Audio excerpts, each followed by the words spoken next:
Saudara sekalian, yang namanya nyumbang itu justru memberikan apa yang kita butuhkan, bukan memberikan sesuatu yang sudah kita tidak butuh.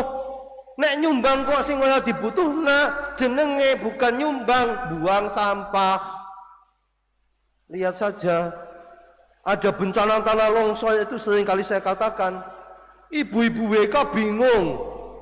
Kenapa? Mau Pak Yogi, tolong ibu-ibu WK ini sumbangan dari umat, dipilih, dijembrengi siji-siji, dideleng koyo ngene kepantas pakai, alalah. Deleng maning. Lah dene kaya iki pada bolong. Ibu-ibu WK bingung karena bukan menemukan pakaian pantas pakai, tapi sampah gombal sing bisa dinggo. Ini kan bukan sumbangan. Dalam nama Bapa dan Putra dan Roh Kudus. Amin. Tuhan bersamamu Dan bersama rohmu. Bapak Ibu para saudara sekalian yang terkasih, selamat sore. Selamat sore, Romo. Menjalankan hidup beragama, menjalankan ulah kesalehan bukanlah dengan tujuan untuk mendapatkan pujian, apalagi mendapatkan balasan. Semua yang kita lakukan di hadapan Allah demi nama Tuhan adalah demi kebaikan sesama dan demi kemuliaan Tuhan, sekaligus ungkapan syukur kita kepada Allah. Saudara sekalian yang terkasih, tadi dalam Injil disebut melakukan agamamu. Artinya lebih tepat, orang banyak mengatakan melakukan kewajiban sebagai orang beragama. Saya merasa bersedekah, berderma, berdoa dan berpuasa itu mestinya bukan kewajiban. Karena kalau kewajiban nanti bisa dilakukan dengan terpaksa. Saya lebih suka mengistilahkan ini adalah wujud iman. Iman itu kan diakui. Syahadat itu pengakuan iman. Iman itu diungkapkan dalam doa dan ibadat. Iman itu diwujudkan dalam tindakan. Maka yang disebut tadi berderma, bersedekah itu wujud iman. Berdoa dan berpuasa itu ungkapan iman. Sekali lagi, semoga kita selalu menyadari bahwa ini bukan kewajiban. Karena kewajiban sekali lagi bisa dilakukan dengan terpaksa, sing penting di jalanan. Padahal bukan itu. Ungkapan iman dan perwujudan iman itu kita lakukan sebetulnya sebagai ungkapan syukur terima kasih kita atas segala kebaikan-kebaikan Allah. Nah, catatan penting hari ini bacaan Injil nyambung dengan bacaan pertama itu ngomong soal sedekah, soal memberikan derma, bantuan kepada orang lain. Nah, saudara, sekarang ini kita masih berada dalam situasi pandemi COVID. Sudah setahun lebih. Ada tempat-tempat yang sudah agak pulih, yang sampai saat ini masih pulih. Ada yang seperti di Kebumen ini, munggah mudun. Sudah jalan, tiba-tiba kon nutup maning, sehingga akhirnya misalnya online. Di Purwokerto, katedral sampai hari ini belum ada perintah menutup. Semuanya itu masing-masing kabupaten punya keputusan yang berbeda-beda sesuai dengan kondisi setempat. Banyumas itu masih mending, durung tekan Abang, maka masih bisa ibadat dibatasi. Kebumen sudah mendekati warna merah, orangnya wis tua, maka harus dibatasi lebih ketat. Nah, dalam situasi seperti ini banyak orang kemudian tergerak hatinya untuk memberikan bantuan sumbangan kepada banyak orang yang mengalami atau menjadi korban COVID. Contohnya adik kandung saya itu ada yang kena COVID. Sabtu kemarin 1, hari ini keluarga saya tambah. Adik saya, suaminya, anaknya, plus 1 adik ipar saya. Yang istimewa dalam situasi begini, itu banyak orang tergerak hatinya untuk menolong adik saya. Tidak usah bingung soal makanan.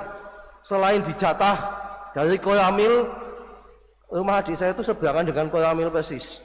Tetangga juga ada yang ngasih, temannya ada yang ngasih, Dalam keadaan biasa seneng janjane lho.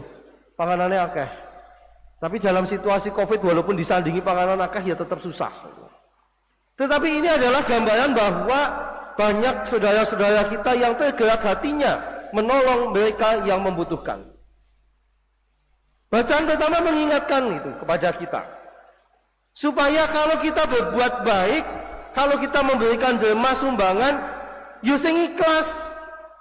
Nyumbang berderma tapi punya pamrih. Itu sebetulnya bukan nyumbang, bukan berderma, tapi berbisnis dengan Allah. Kenapa? Karena ada pamrihnya. Saya menyumbang ini supaya saya dapat apa? Saya memberikan ini besok ben dibalas. Itu bukan nyumbang, itu bukan berderma, lagi bisnis. Aku jajal, kita kwei semeneng esok balasannya lebih gede apa ya?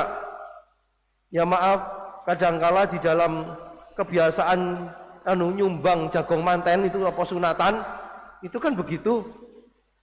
Siki ana wong mantenan ki tak sumbang 50.000 jajal esuk nek nggonku ana mantenan, aku disumbangnya pira, aku dene lebih gede.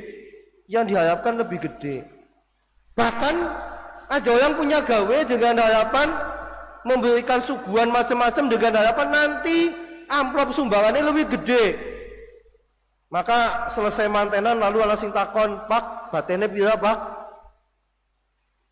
Yang ditanya jawab, "Apa maning baten balik modal biro aku malah ninggal utang." Wong mantenan itu kan mau bersyukur kepada Allah, lah kok malah golek baten. Ya salah dewek. Tuhan tidak berkenan malah dadine ninggal utang. Mau bersyukur ya bersyukur saja, mampunya berapa ya itu. Demikian juga kalau kita mau memberikan sumbangan, jangan supaya dilihat orang itu sudah pamrih. Weh, ben keton aku dermawan. Lalu nyumbang. Nyumbang harus disaksikan banyak orang, dipamerkan, pakai spanduk. Nih, sumbangan korban Covid 500.000. Tapi spanduknya regane 1 juta. Kan kualik-kualik. Memberikan bantuan dengan ikhlas dikatakan. Hendaklah masing-masing memberi menurut kerelaan hatinya, jangan dengan rasa sedih dan terpaksa. Jadi kalau saya memang bisanya segini, saya relanya segini, ya diberikan. Bukan karena terpaksa, nanti terpaksa itu sedih. Lah jan, wong kok kudu nyumbang semena eman-eman temen ya. Itu sudah sedih, sudah tidak ikhlas, tidak akan menjadi berkat bagi kita. Tapi nyumbang, saya nyumbang supaya Allah memberkati saya kembang. Saya mau nyumbang kembang supaya Allah memberkati saya. Ya kalau begitu nanti Allah tidak memberikan berkat yang diharapkan, kecewa, joy motong. Itu artinya tidak ikhlas. Kalau ada orang nyumbang lalu motong, itu berarti pasti ada pamrih yang tidak terkabul, lalu itu jelas tidak ikhlas. Dikatakan orang yang menabur sedikit akan menuai sedikit, yang menabur banyak akan menuai banyak pula. Kalau kita memang niat membantu, menolong, nyumbang, ya jangan lalu dengan nyumbang tapi kok eman, nggak akan jadi berkat untuk hidup kita. Lah nyumbang kepriwe wong aku besi butuh kok. Saudara sekalian, yang namanya nyumbang itu justru memberikan apa yang kita butuhkan. Bukan memberikan sesuatu yang sudah kita tidak butuh. Nek nyumbang kok sing ora dibutuhna, jenenge bukan nyumbang, buang sampah.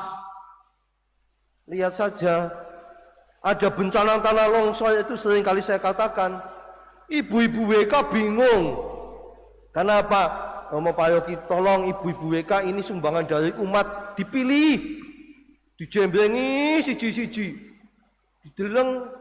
Koyong ini ke pantas pakai, alalah, deleng maning. Lah, dene kayak gini pada bolong.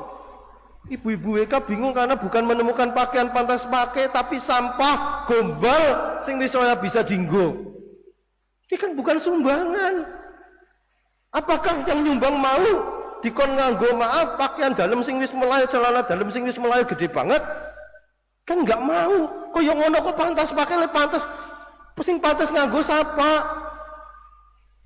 Wis gedene pol nggo ngatoki sapi be kena. Dikon wong.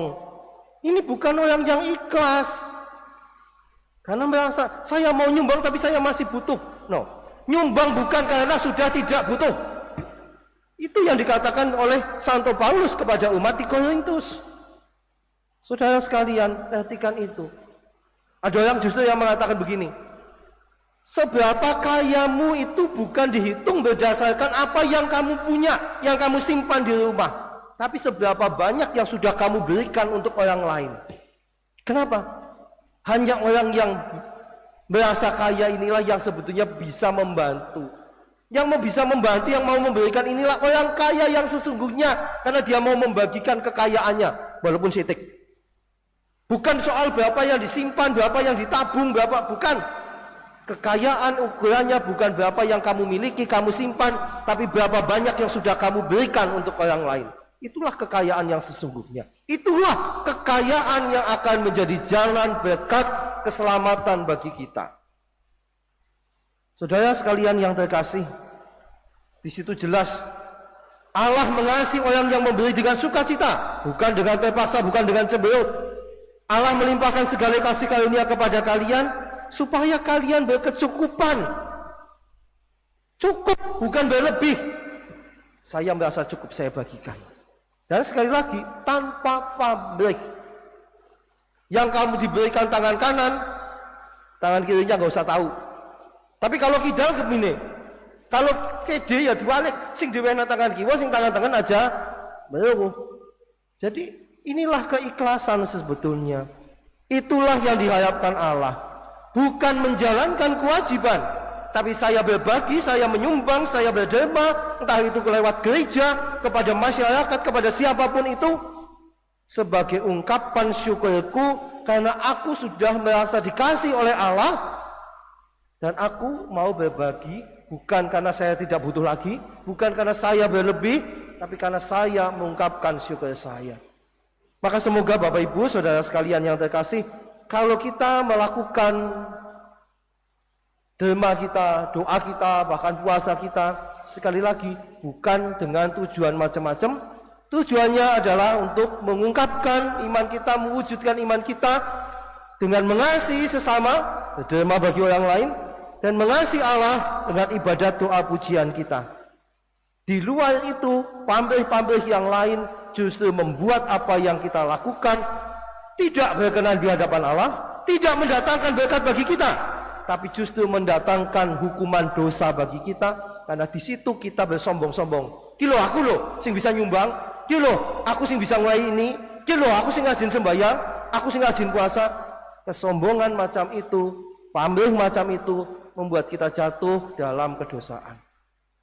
Sekali lagi, doa, derma, puasa kita lakukan sebagai ungkapan syukur kepada Allah dan pujian kita kepada Allah, supaya satu-satunya tujuan nama Allah semakin dimuliakan, bukan namaku, bukan namanya siapa-siapa, nama Allah yang makin dimuliakan dan kasihnya makin dirasakan banyak orang. Amin.